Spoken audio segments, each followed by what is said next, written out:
Hey, it's a third Hey, show. How's it going? good. How are you? Great. I have Moxie on the show. This was a show that was set up in the Street Fighters group because I've never had a drag queen on this show. So I thought Yeah. I would have one. How are you doing? Oh, I'm pretty good. Just smoked a little weed, so we're good to go. Nice, nice. I got like kratom to take here in a few minutes, but I'm Oh, uh perfect. I'm kind of high. I have like some weed too. I have everything. I put together a whole like thing when I do these shows. Like I basically do them just like I do the regular show, but they're usually shorter and Yeah. also like I don't need all these drinks and I'm just gonna pee all night. So because they're usually recorded later too. It's like, why do you get two waters and a bottled water? That's how I always end up, though. Anywhere I go, I end up with at least three separate drink receptacles, and I don't know how it happens. It's because if you had, I mean, well, I talk on like when your job is talking or performing for some reason, you're just like, I just need a lot because bars suck when it comes to getting you water. That's been the thing I've learned the most because it's like Yeah. I'll be like, hey, can I get like a water for when I'm on stage? And they'll give me one of those little cups. I'm like, Yeah, and it's oh, like, no, I need a fishbowl. I need an actual fishbowl. like I'm gonna be up there for like over an hour. Get something like big.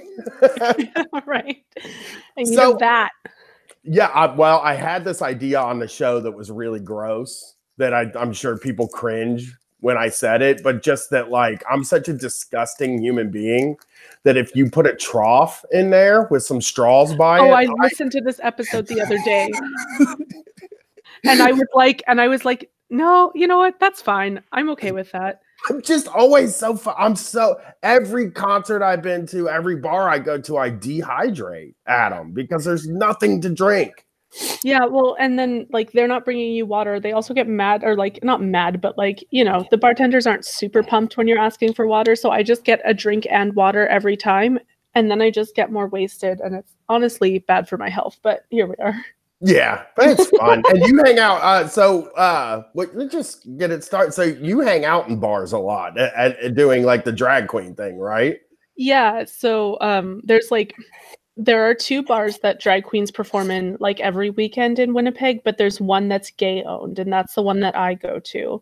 And I'm there usually twice a weekend and sometimes during the week too, but not always performing, obviously. I go to support and hang out and stuff. It's crazy. There is a bar here. I think there's a couple. Like there's a big scene here, obviously, Yeah. but there is like a part of our main drag that is just there's these two enormous gay bars, and I mean they are the most packed places. Like I don't know. I think we need like now there's like seven. There's like gay bars all over the city, but there's these two that are just like basically the street is blocked with Ubers and Lyfts and people crossing between them every night. It's fucking crazy. But like the one that does the drag stuff, like I mean, they bring in people like from Drag Race and stuff like that. We have somebody in town named Nina West. Yes, I'm watching her on Drag Race right now. She's amazing. She won last week. Yeah, she's she's so popular here. And I'm like so out of that world. And it's not like a choice. I don't like choose to not be a part of that world, but like, I mean, the thing is, like, I'll ask you this. I mean, like gay bars, they like aren't really looking for like a bunch of straight people to show up at them, right? Am I wrong in thinking that? I mean, well, it depends on the night. If there's a drag show happening, we want all the straight people because you guys feel really guilty and tip us more.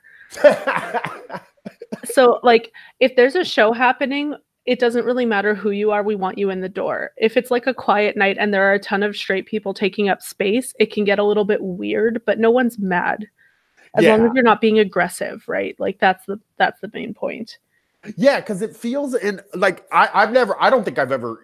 I mean, I probably have now been to a gay bar because of the touring and our audience and stuff like that. Just, Actually, I probably haven't, to tell you the truth. But I mean, it's not like totally out of the realm of possibility now for me, but it was for a number of years. Because I always just like when you think about like I think about so when you do comedy and like a bachelorette party shows up, it's like nobody likes that.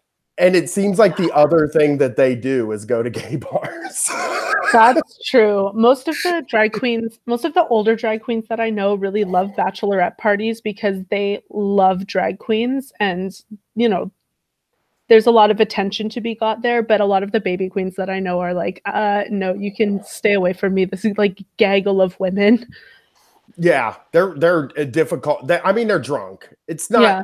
It's not anything about women. It's just that like.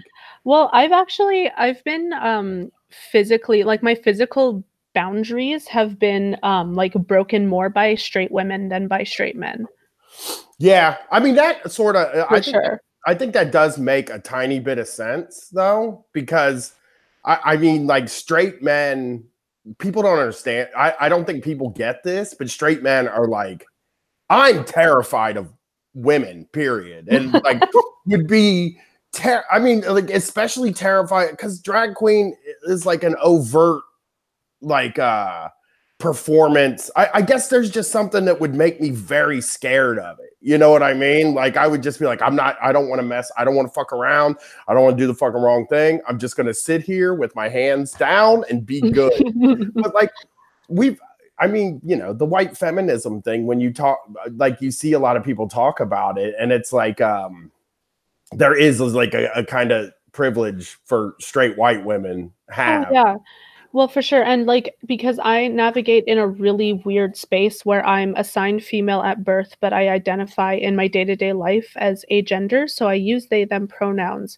So when I'm performing the female gender, like when I'm in drag as Moxie, it's like, it's this weird thing when people like touch me because I'm not padded. I don't have huge hip pads in or anything like that. So if someone slaps my ass, like they're actually slapping my ass, and that can be really weird and dysphoric for me.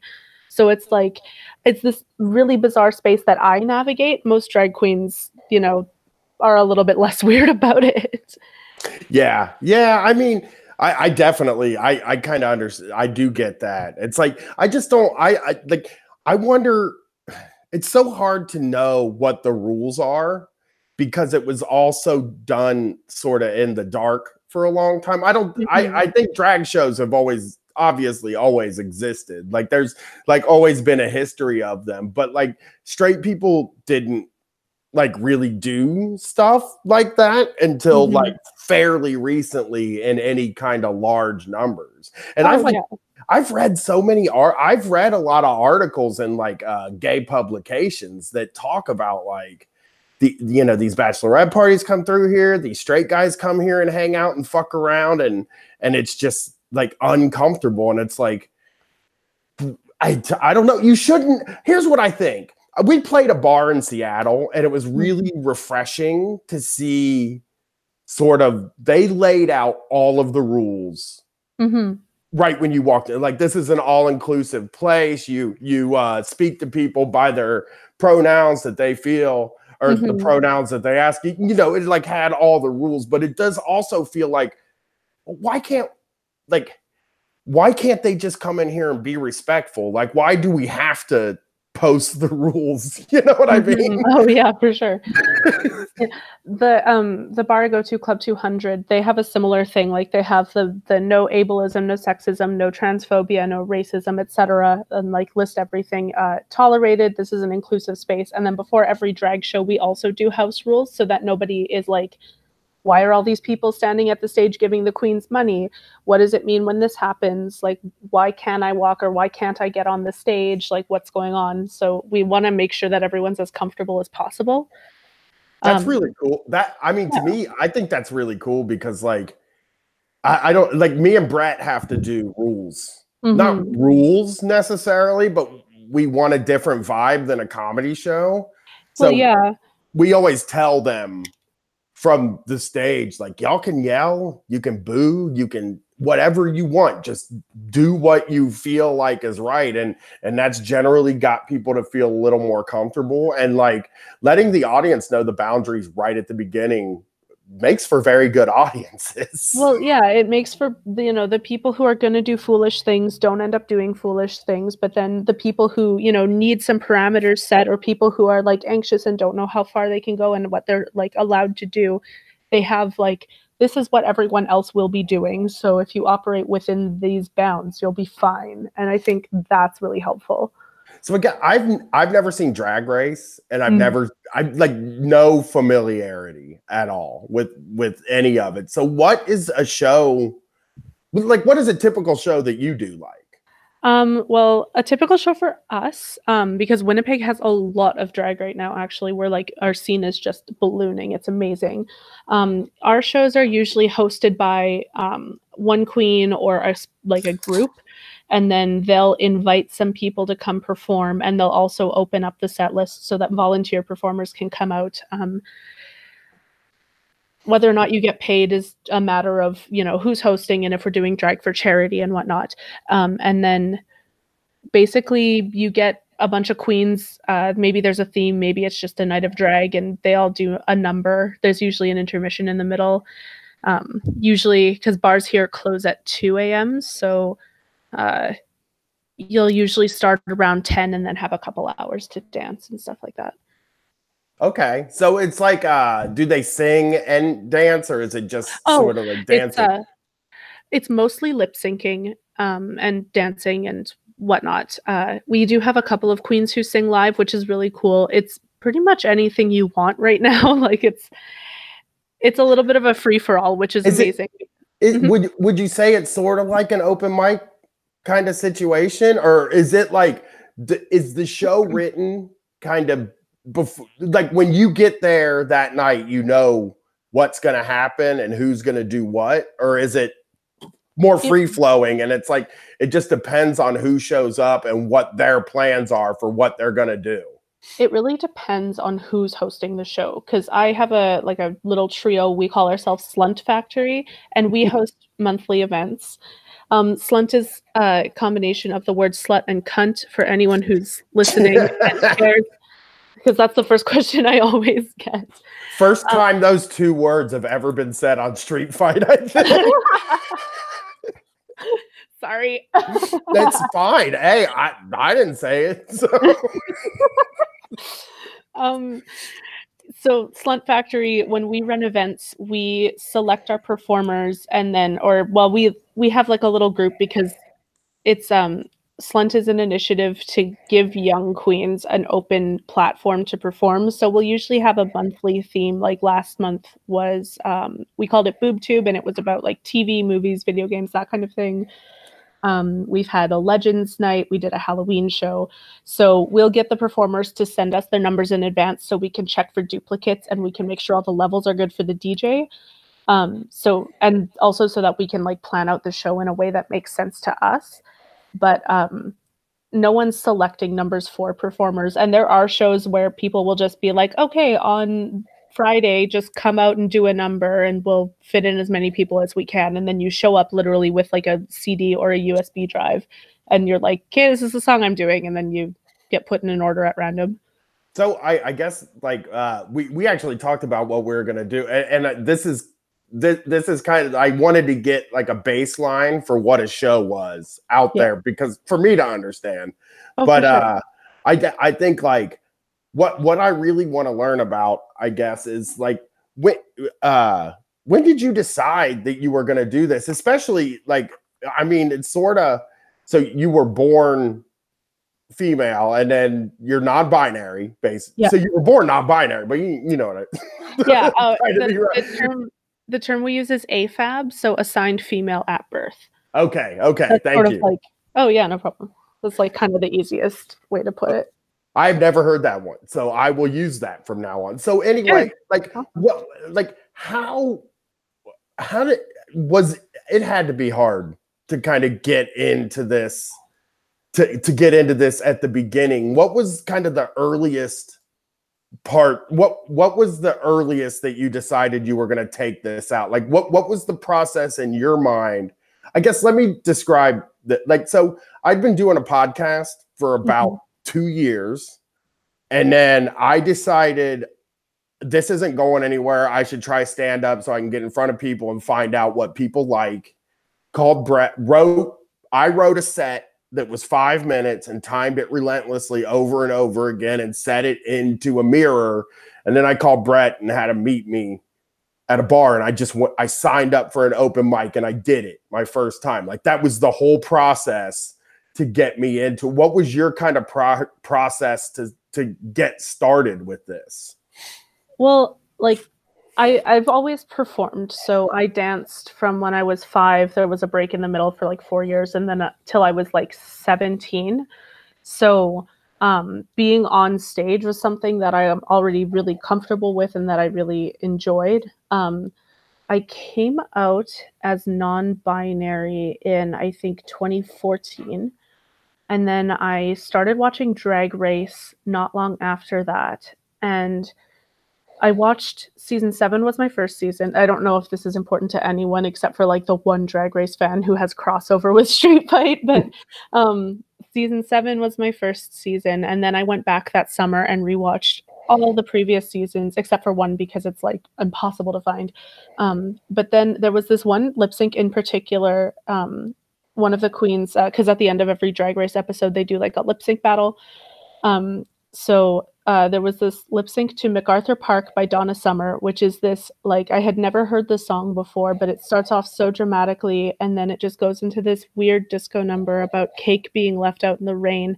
And Manila Luzon did the funniest thing I've ever seen. Like, she just made all these insane faces, and she was so expressive while being so polished. And I was like, oh, this is like a serious art form. Like, this is seriously an intersection of some things that I love, which are like playing with character and identity and performing and being on stage and like humor and, you know, laughing at yourself. And so that's when I kind of got like a little worm in my mind. And then went to a drag show, met some local queens, my now mother, Satine Loren, and my sister, Cake. And I was messaging Cake one day and I said, hey, do you think I could come out and like perform? Like, is that okay? Like, can people who were born or assigned female at birth, can they do drag? And she was like, yeah, of course you can. Drag's for everybody. Not everyone's going to feel that way, but I think you should absolutely try it. And Satina was also really encouraging, and another local queen, Foxy Beast.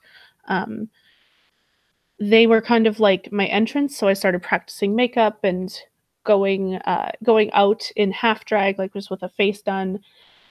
And that started in the summer of, I think, 2015. I went out in drag for the first time in 2016, and then I performed July of 2016, and I've just been July of 2017, I think. Yeah. And I've been just like going crazy ever since. Like, I've just kind of got launched into it and haven't really stopped in a while. I mean, it was the same. It was kind of the same. I hadn't been on a stage ever. And then I got on a stage, and now like I'm going on tour in 2 weeks. So I definitely identify with, like from that. From like mid-December to end of February, I think there was 1 week where there were no weeks where I wasn't in drag. I was in drag at least once a week. Most weeks I was actually doing a show at least once or twice, or hosting at a restaurant or something like that. And I'm in like a 3-week break, and it's the best. Yeah, I'm like, I have one coming up in July that I'm just like, you better pack in a ton of live shows, because I'm not doing nothing in 3 weeks. I'm taking 3 fucking weeks off. People don't understand how like the performance thing can take a lot out of you. You just feel, it's not even like it's not like I felt like when I come home from work. Like it feels good when you come off. I mean, I'm assuming it's kind of the same. Like, you feel great when you come off stage, but sometimes, like, in your brain, you're just like, I don't want to be this thing right now, for a little bit. Oh yeah. Well, I mean, I'll usually end up at an after party too. So there are nights where I don't take my makeup off until 12 p.m. the next day, and it's like 3 hours worth of makeup. Like it's a lot. It's like an inch thick on my face. Like it's so bad. That is so crazy. Like the amount of preparation. Like what is the ritual for like a day when it's time to do when you have to do a show that night? Like when do you have to start getting ready, and what is that preparation like? Well, I also work full time. So if it varies depending on whether or not I work, but my ideal day is like a Saturday show where I'll sleep in until like 11:30 noon, go wash my face and moisturize because I have the worst skin. So that's a really important part for me. And if I like skip that skincare, like when I get up, it like I notice how much worse it is later in the day. It's I walk on show days. Like if I don't walk at least 10,000 steps, I feel like shit. Like I can't. I don't even want to do the fucking thing. I never want to do drag. When I have to get in drag that night, I'm like, I don't want to do this. I want to lie on my couch and watch Food Network. Like no, absolutely not. And then I get in drag and I go out to the bar and I'm like, this is the best. Why was I so upset earlier? I mean, leaving your house does like suck a lot of times. I mean, like that. I think like we switched to the touring thing instead of, we used to just think like, well, we'll do one show a month. We don't want to be gone all the time and shit like that. And we switched it to the touring thing because like it is a lot easier to if you're just gone for 10 days, it's easy to get through these things. Where like if you're like at like being at home or going to work, doing any of your normal routine the day of the show, it then feels like, oh, now I don't want to do this. Now I have to do this thing. Exactly. So I'll like that skincare part in the morning is really important. And then basically I usually start getting ready about 3.5 to 4 hours before a show. If it's something I'm really nervous for, or if I'm doing like a different face, then I'll start even 5 or 6 hours in advance, just because I like want to have that time. Because if you mess up one thing, you have to go so far back to correct it that it's like, I just want to have as much time as possible. And I find doing makeup really relaxing. And we always have like 5 queens in the house getting ready because my apartment's super close to the club. So I'll do my hair, my wigs, I'll usually have prepped in advance, or I'll have to like tease them out or something before the show. So I usually do that before I start my makeup. My makeup usually takes me 2.5 to 3 hours ish, and then get all the shapewear and under stuff on, and then put the outfit on, get the jewelry ready, put my hair on, glue the wig down, get to the club, and then put on my fake nails. That's fucking crazy. So like how many, it just is like, I wake up. That's probably why you dread sort of getting out. It's like this takes my whole day up. But it is like, I'm the same way. But you don't ever in the moment think like, but I mean, I'm the reason that I have to do this. Nobody's like making me do this. Oh, every drag queen has this joke that like every day we tell ourselves, I want to quit drag. Getting into drag, I want to quit drag. Putting your hair on, I want to quit drag. While you're on stage, I want to quit drag. Because we always want to quit, but we never stop. It is like, it seems to me, like, how long are you on stage? Oh, like 4 minutes. That is the, like, I get to like basically I get to sleep until 1, get up, eat, drink coffee, and then sleep until 4.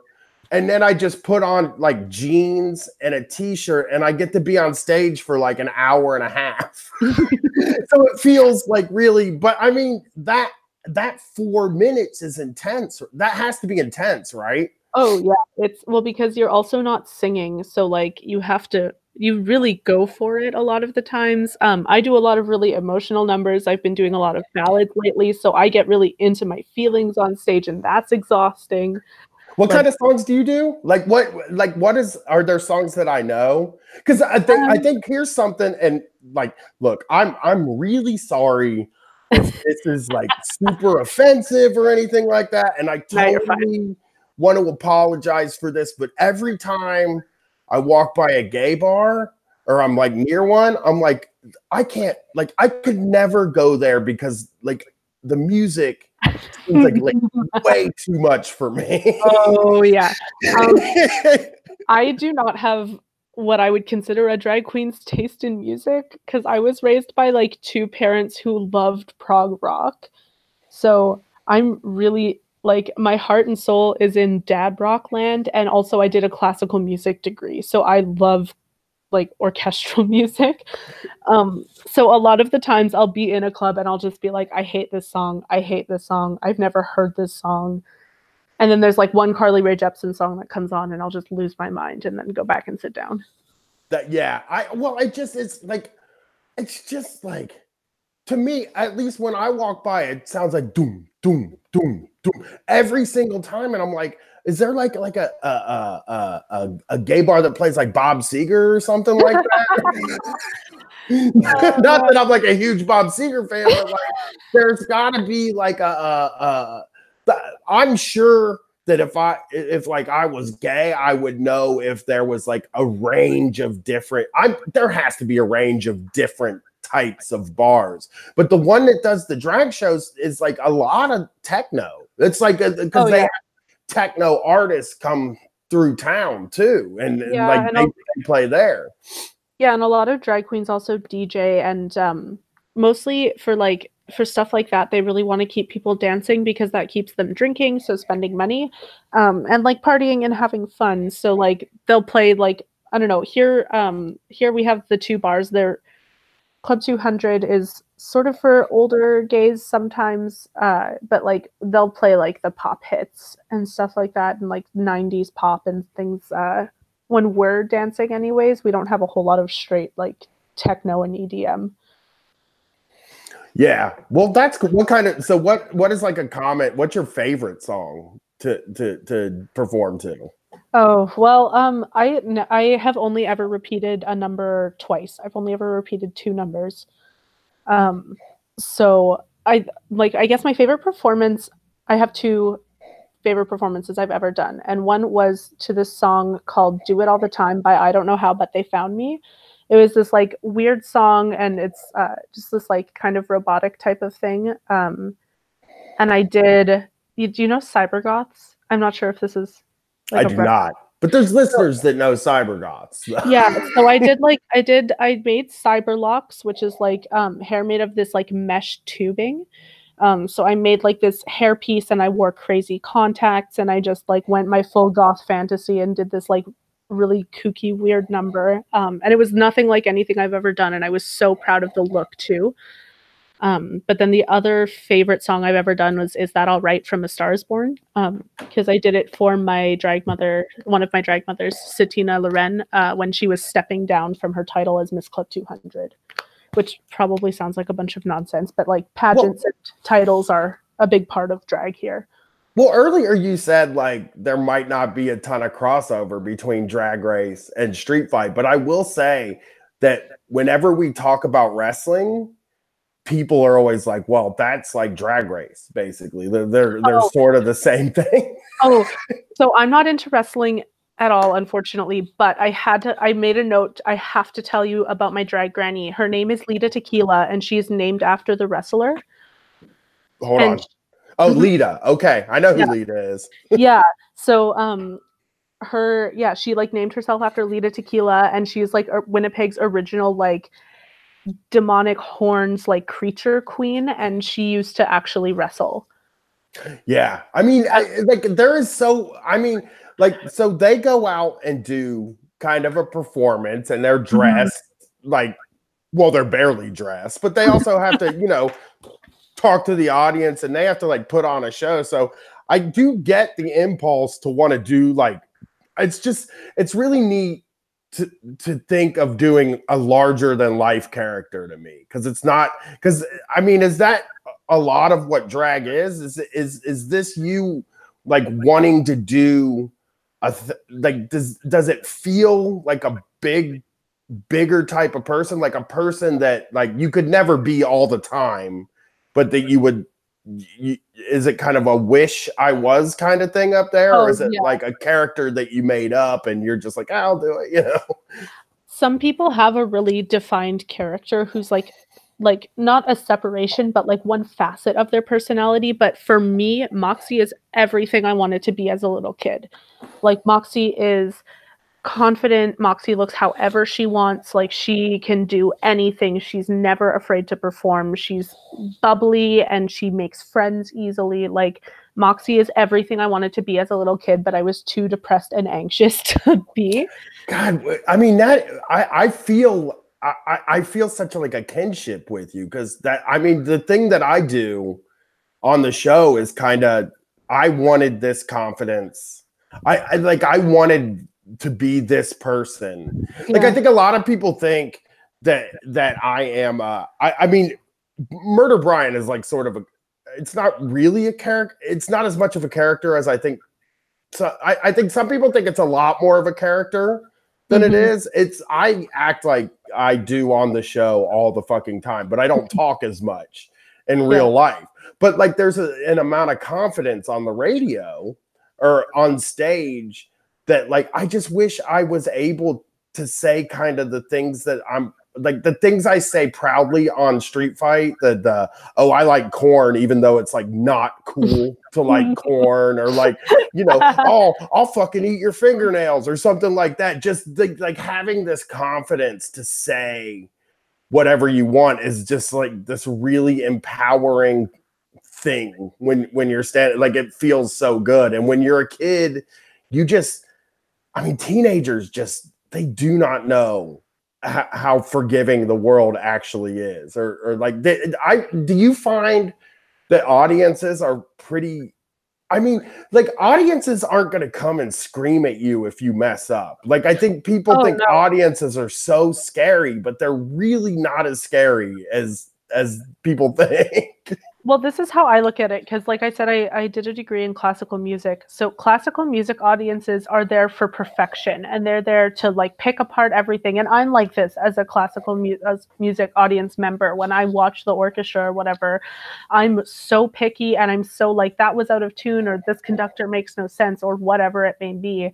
But at a drag show, everyone wants to have a good time. Everyone wants to see everyone succeed. Like there's nothing but love in that room. Like I brought a friend that I used to work with to a drag show last weekend, and I wasn't even performing. I was just like there showing him like what I do and the people that I'm with. And he like pulled me aside and he was like, I have never seen you smile like this. And this is someone that I know pretty well. Like we were pretty close when I used to work with him, and like we're still pretty good friends. And he was like, I've never seen you this comfortable and this happy. And that's what everyone at a drag show wants. Yeah.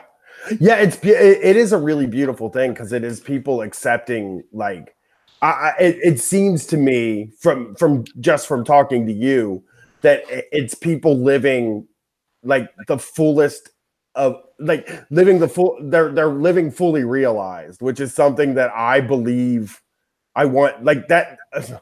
Like I know it sounds corny, but sort of my socialism or communism or anarchism is really, a lot of it is facilitating people being fully realized, even if it's for 4 minutes on stage. It's like, no, absolutely. And like, that's how I like to think about it too, because I think like our, the system within which we operate really dictates our way of life. And I think that in order to be as free as possible, like the biggest thing that holds people back is like money and healthcare.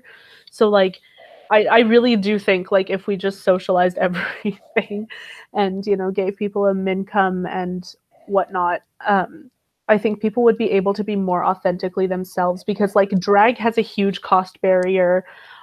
Going out every weekend is so expensive. Like I'm in debt for a reason. Yeah. Yo, that is, you know, you don't even really think about that. Do y'all get like drink tickets and stuff like that, or free drinks? We'll usually get 2 drink tickets a show. One of the bartenders is one of my drag sisters, so she'll give me shots for free sometimes. But yeah, usually we're mostly doing drag for free. Slunt Factory pays as much as we can depending on who walks in the door. There's a local podcast called Drag in the Peg who hosts shows that's run by my friend Contessa, and she pays people really well. And then like because with pageantry and stuff like that, there's a court system for drag in Winnipeg, and like all over North America, we have these courts, and their primary function is to do charity work and to raise money for queer charities and like local charities. So we most of the drag we do is for free. There's only ever been one night where I made back the money I spent on an outfit. I will say this, like the fact that you're paying, that your group is paying more, and that there are people, because I talked about this to a lot of people in LA, that like me and Brett we pay the people that do the show, like that come on stage with us, like decent for a night's work. I think we paid Jack Allison, and he said it's more than he ever made doing, like, I don't remember what he, like doing something for something that he did in LA.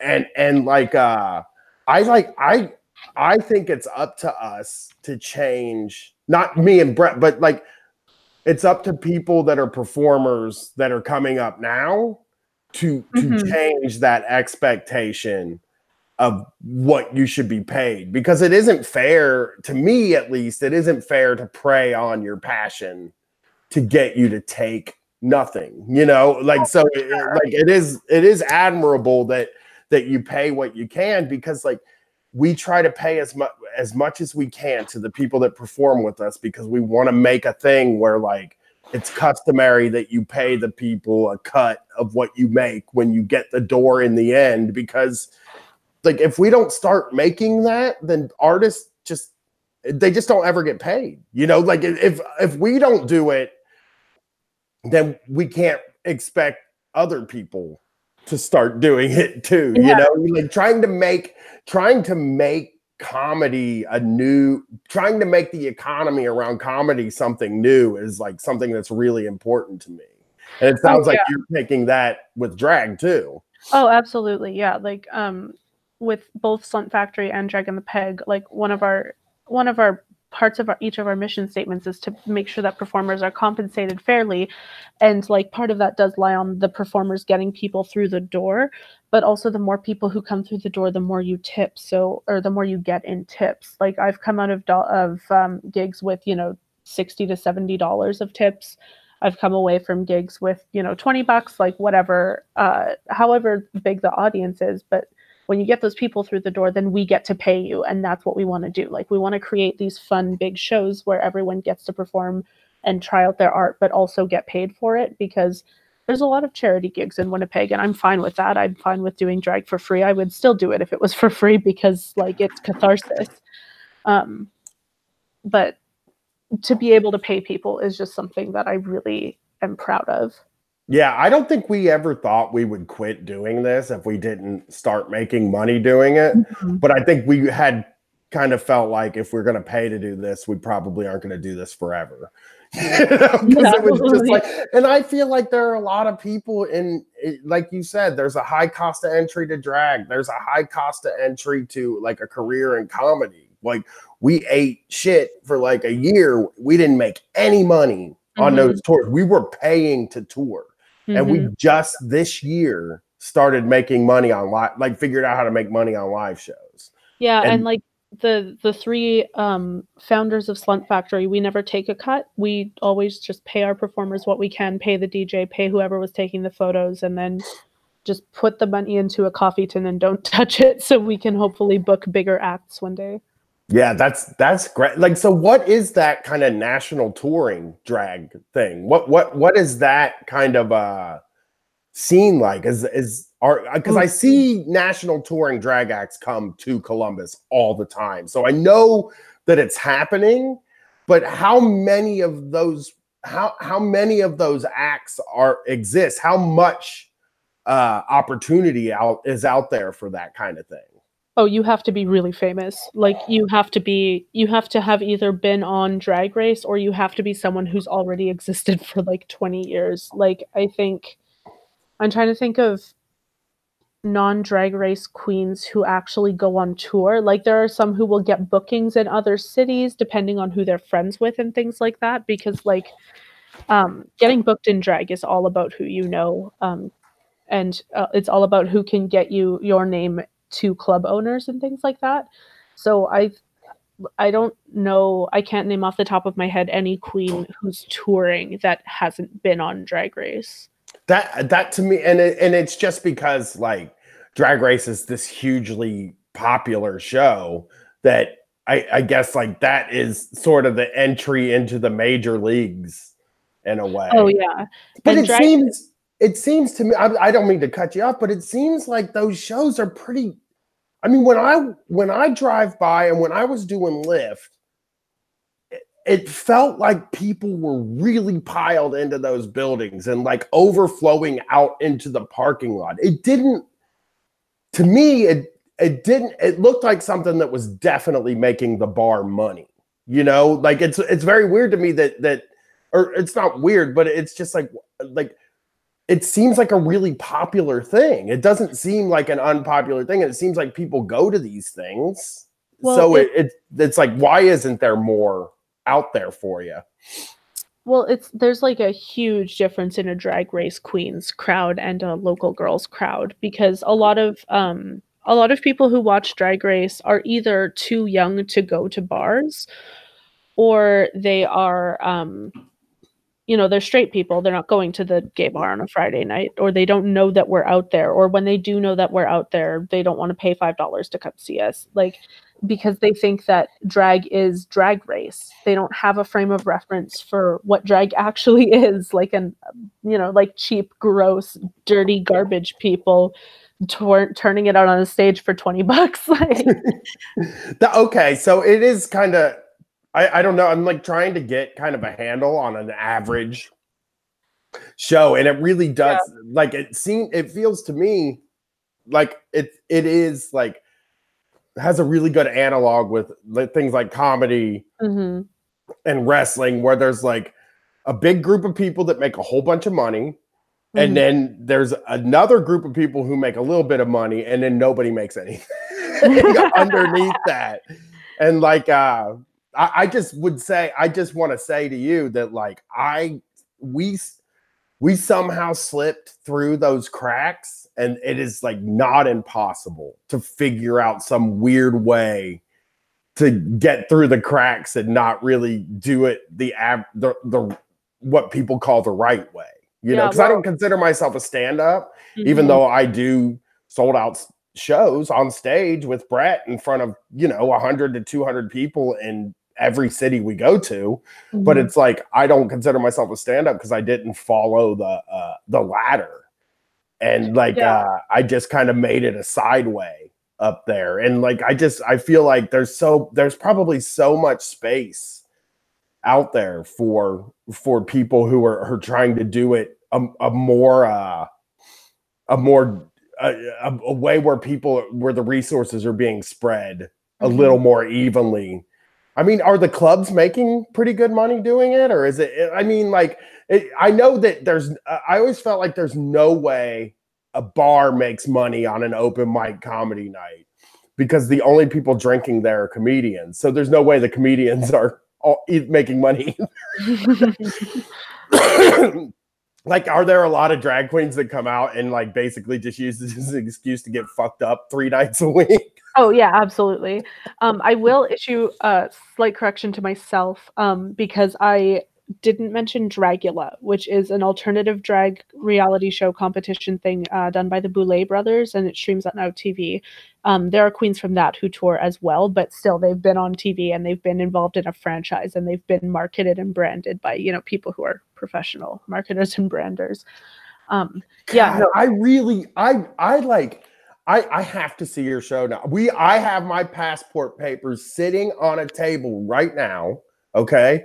And our zine guy lives in Winnipeg. Oh my God, really? Yeah. So no way.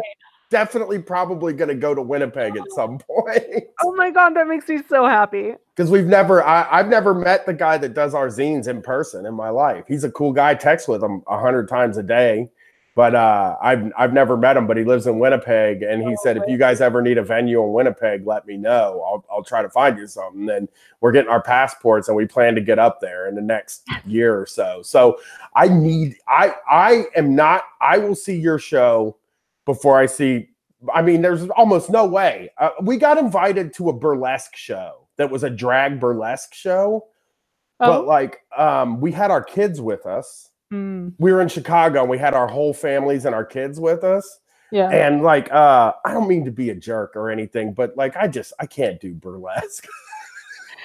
I know it's snotty and I know it's a snob thing. It's just so not an aesthetic that I like get. You know what I mean? But I feel like I get dragged. Yeah. It's like loud and in your face and like it's a different thing. It's not old timey. You know what I mean? Oh, then you haven't seen the right burlesque. I don't mean to be like you haven't smoked the right strain of weed kind of guy. But, no, tell me. I would love to know. Because Brett said I was a dick too. Brett was like, you're being a dick about this. And I'm like, I'm sorry. I mean, I'll go. I'm just not going to have any fun. Just pouting in the corner the whole night.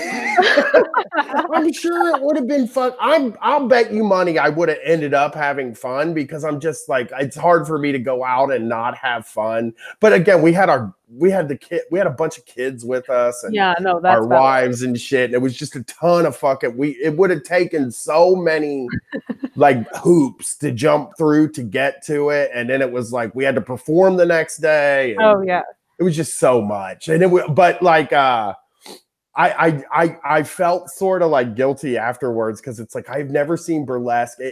Are there non-old timey burlesques, or am I just a snob?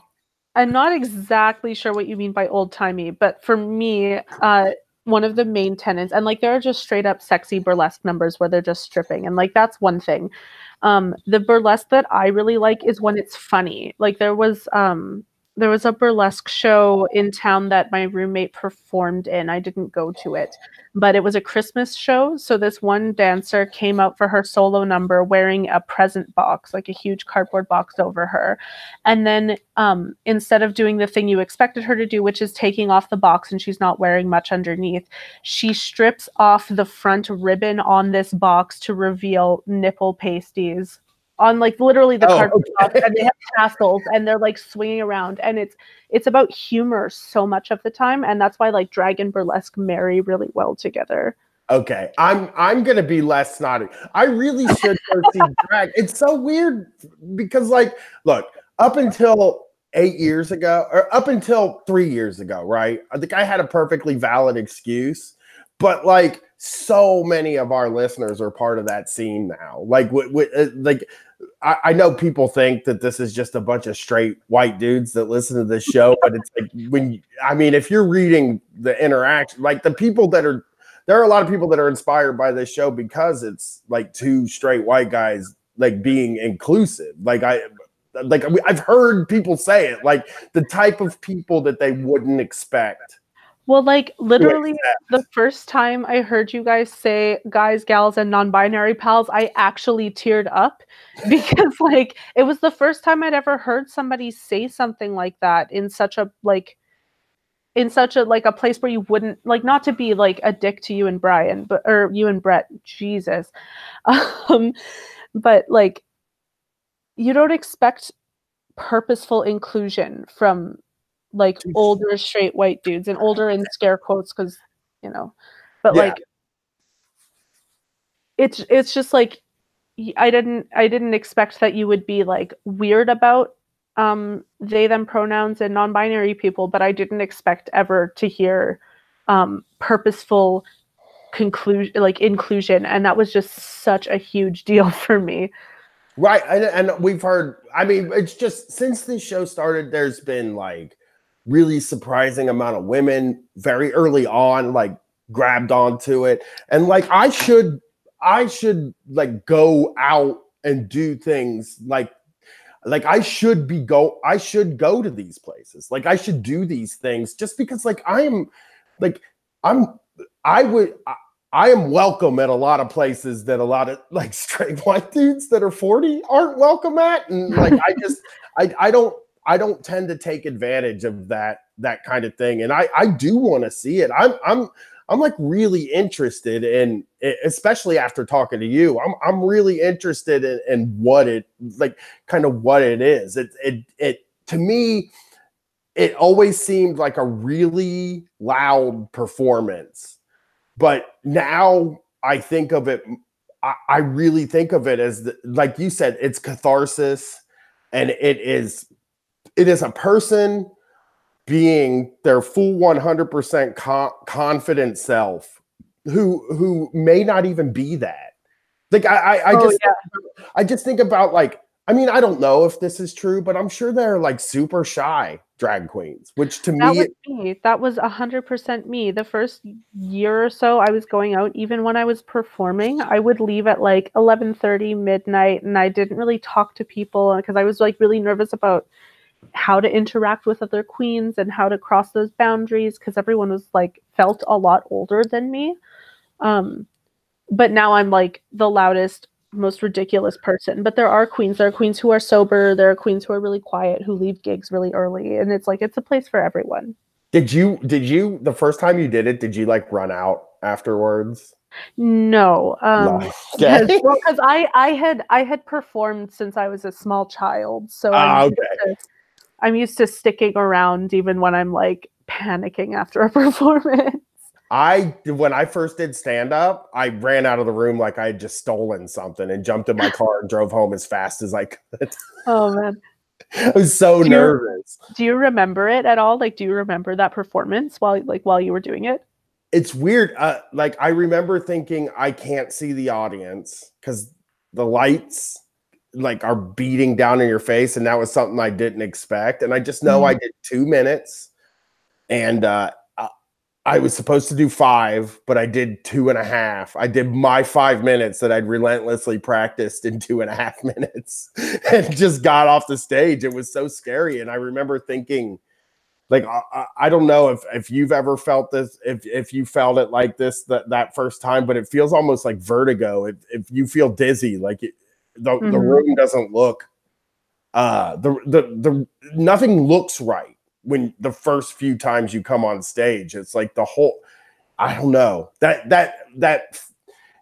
I was so used to being in the audience, right? And then I'm the person that the whole audience is looking at, and I had to talk. And for some reason, I think scared the shit out of me. I felt like I needed to get out. I was almost like ashamed of what I'd done. But I also, as soon as I left, I was like, I think I could do that better the next time. And then, that's what happened with me. It was kind of like I did it. And then it's like, well, I could probably, if I did this again, I'd probably be like way better at it. I mean, is that kind of your feeling? Like every time you do it, you're like, I'll bet you I could do that better next time.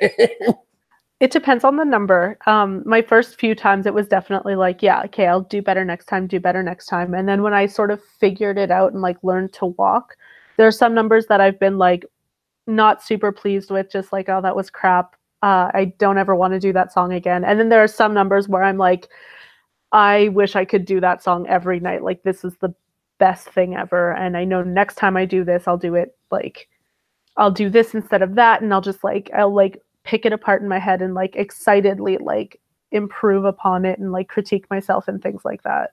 What kind of shoes do you wear? I wear, heels. I always wear heels. Is that like a part of the thing? Oh, Does everybody wear heels? Unless you're injured. If you're injured, you can wear flats or wedges, but unless you're injured, you had better be in heels. That's fucking crazy to me. Like, I get it. Like, I kind of understand. It's such a high level of, how long did it take you to figure that out? Well, because I'm AFAB, so I've been walking in heels since I was a kid.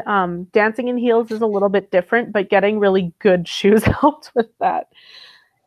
So you just, there's like really good heels that are like a little more sturdy, that they are not gonna like crack. Because I look at people in heels and I'm like, my ankle is just done. You know, like Like there's this one pair of chunky goth boots that I'm sure all of my moms wish that I would throw out, but like those are my comfortable, like I don't really care about this, or I'm going for a gothy look shoes. But otherwise you have to really look at the heels and look at how like the toe sits too, because like I can't do those heels where it's like the tiniest layer of shoe and then your foot's basically touching the ground. Those hurt so much for me.